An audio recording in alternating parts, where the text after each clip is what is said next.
Are you looking to get into the best MIM colleges in the world but you don't want to give a GMAT or a GRE? This video is just for you.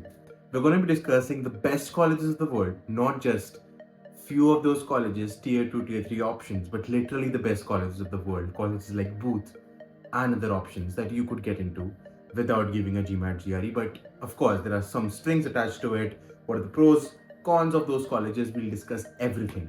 So in this particular video, we're going to be talking about 5 best MIM colleges of the world without a GMAT, GRE, and of course the ROI they offer along with the fee structures and everything else associated with them.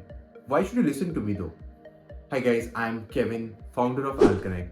I have close to 3.5 years of experience of helping our students get into the best colleges of the world like HEC, LBS, LSE, both for technical as well as business degrees. I've talked to close to 9,000 plus students till now.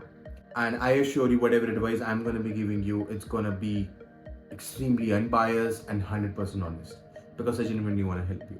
Before jumping into the best colleges, let me give you a small insight on when it comes to the colleges without GMAT GRE. So your profile plays a very huge role. So if you feel that your profile isn't that strong enough for the colleges we're going to be discussing, please go forward and give a GMAT GRE because these are literally the best colleges in the world, irrespective if they require GMAT or not. Just focus more on that. If you have a very strong profile, you have strong quantitative sections to showcase, I think you should surely go for these colleges without GMAT or GRE. So the first college we're going to be talking about, and it is literally one of the best colleges of the world, that is Imperial College London. Imperial College London is literally the best college in UK that you can find out without giving a GMAT GRE for an MIM program. It isn't just about MIM for Imperial College London. A lot of other degrees are also offered without a GMAT GRE. But what makes it so special?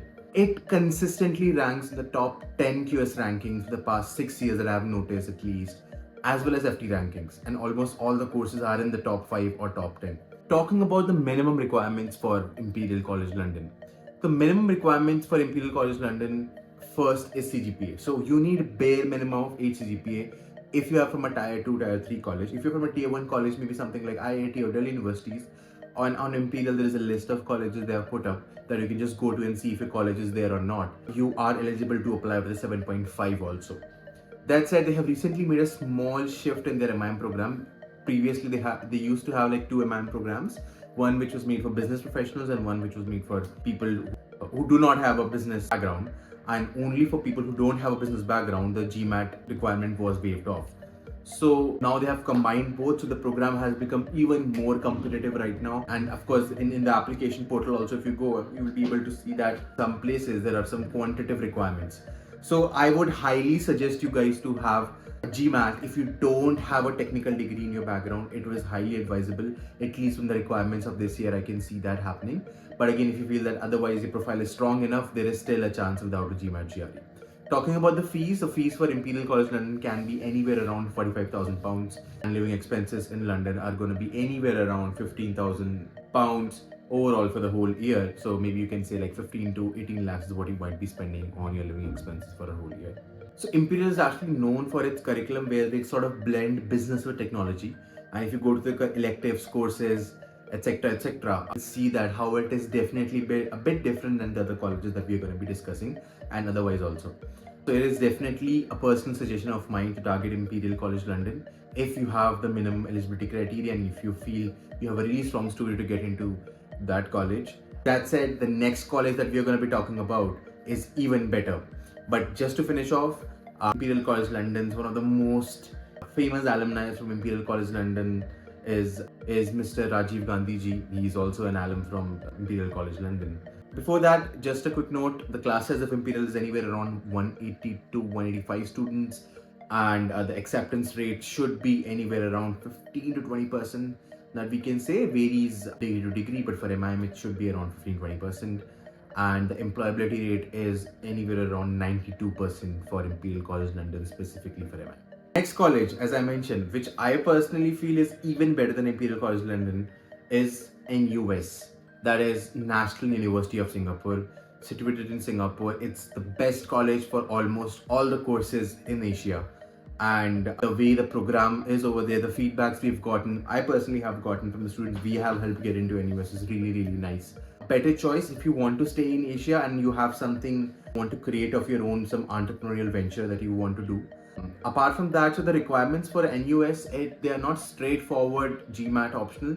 They have clearly mentioned on their website that if your CGPA is below 3.3 actually, then they would advise you to give a GMAT GRE. Again, if the profile is strong enough, the same situation, go for it without a GMAT GRE. One really good thing about NUS is that its association with SEMS MIM, which I think I'm gonna create a very different sort of a video.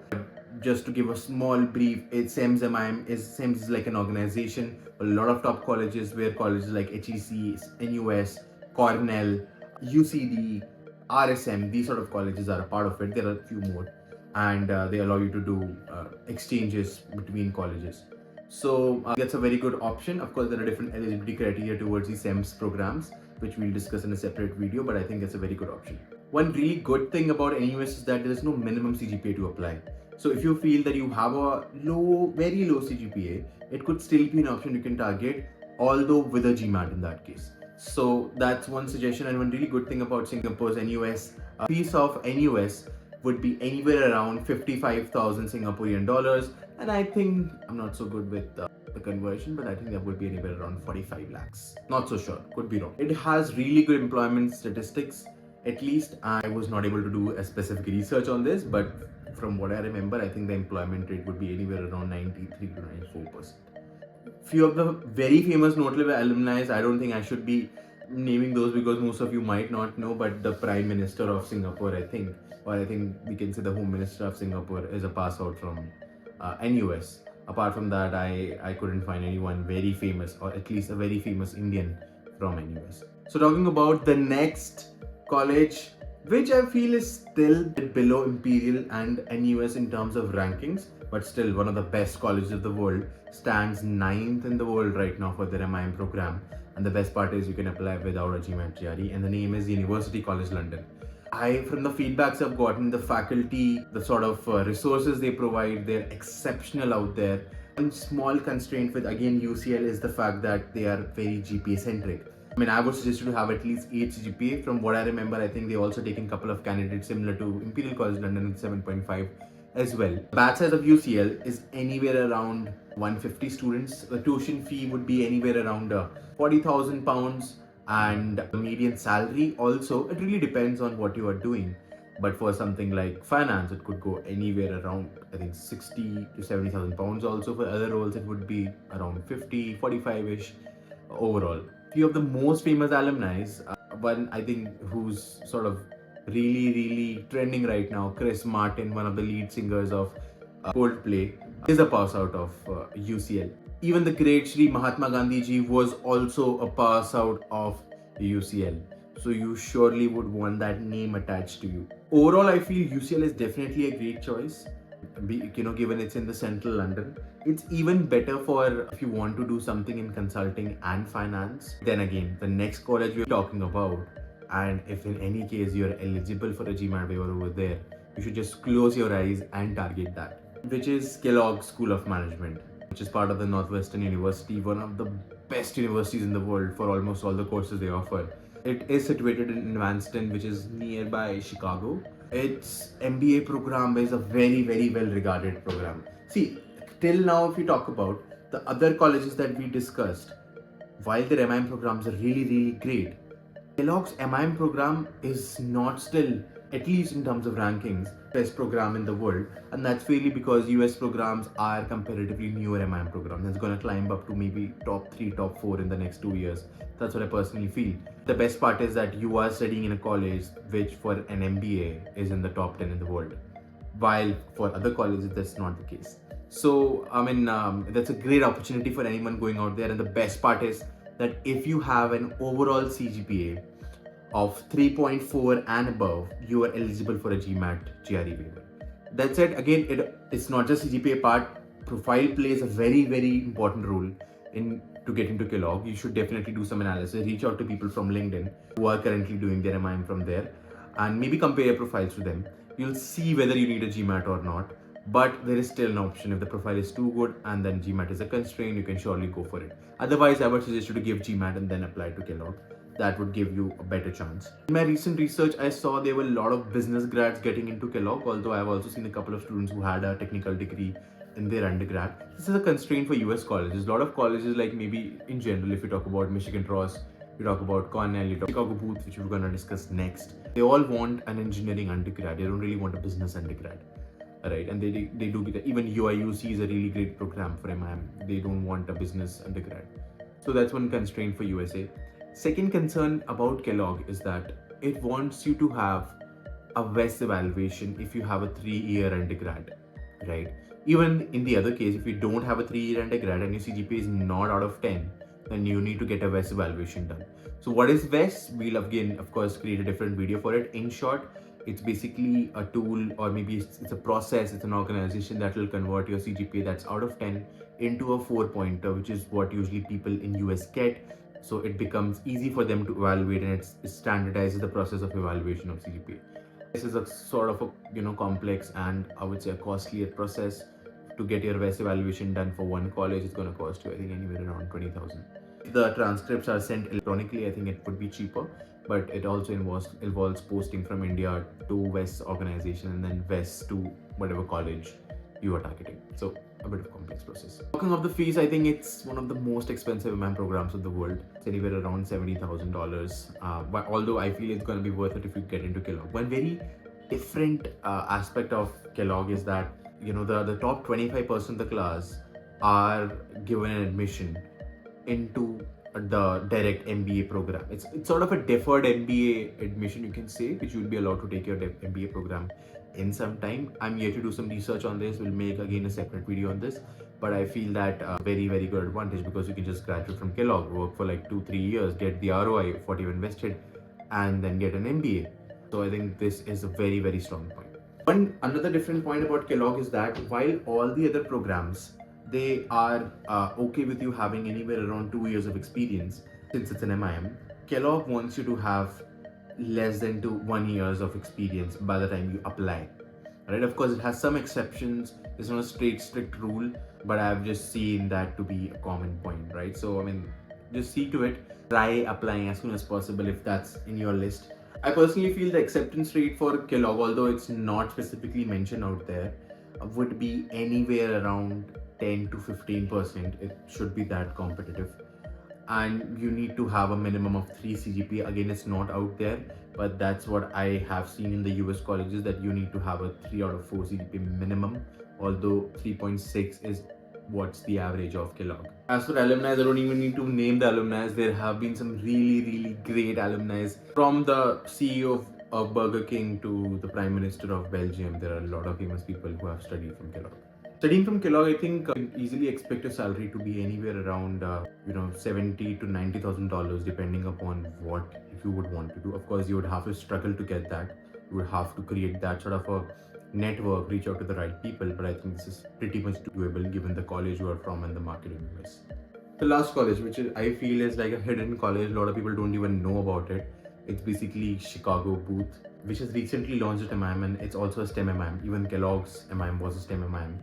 A lot of people know about it. I'm the ones usually telling people about targeting Booth, and that makes it a very good target, because since less people know about it, less Indians apply to it, and the more chance you have. Of course, you need to have an exceptional profile to get in to Booth, especially without the GMAT GRE. It also has the same criteria. In this case, you need to have a non-business undergrad. You cannot apply to it without that. And also you need to have a 3.4 plus CGPA to get into Booth. Talking about where people actually end up going into. So 40% of the people enter into consulting roles. 30% usually go into finance related roles like investment banking, risk management, asset management, etc. 20% go into tech oriented roles, something like product management, business analytics, other things, and then 10% go into marketing oriented roles. That's how usually the Booth program is aligned. I mean, I have seen the essays for Booth. They are pretty much open-ended, and I feel that if you really portray your story in the right way, and if you actually have a good profile, I think you can for sure get in to Booth. Companies hiring from Booth would be anything like McKinsey, Bain & Co, BCG. I've seen Morningstar also hire from Booth directly. Of course, Google, Amazon, JP Morgan, all these companies do hire. One of the most famous person from Booth is Satya Nadella. I'm sure you guys might be knowing about him. Yeah, that's it about Booth. So these were the colleges. So apart from these, there are a couple more options I would say we can just provide as bonus. Like Boston, Georgetown, UIUC, you don't need a GMAT to get there. Cornell, there is like an MIM, it's sort of an MIM you could say, but it's basically economics based program. You can look into it. That also does not require a GMAT, GRE. And yeah, that's it. Others like tier 2 options, something like Warwick, Manchester, which are decent enough. You might need some luck getting a job after studying from Warwick and Manchester. For MIM, for a couple other courses, they are really good. For MIM, you might need some luck. But yeah, these are some options. Now talking about MIM general, so guys, these are some of the best colleges out there. They don't really guarantee a job or anything like that. They don't have on-campus placements. They give you the platform. They give you the people that can help you get the jobs. They give you the alumni network. It's you who have to do it. Your essays to get into these colleges should really reflect the true version of yourself, what your values are, who you are as a person. All these colleges almost have an image inside the candidate in the cohort. And if you of course need any help with the essays, applications, LORs, resumes, interviews, we are always there for you. Just book a session with us in the description. And yeah, of course, and we're going to be publishing a couple of similar videos, so stay tuned. And if you really like the video and the information provided, do like, share and subscribe to our YouTube channel. See you in the next one.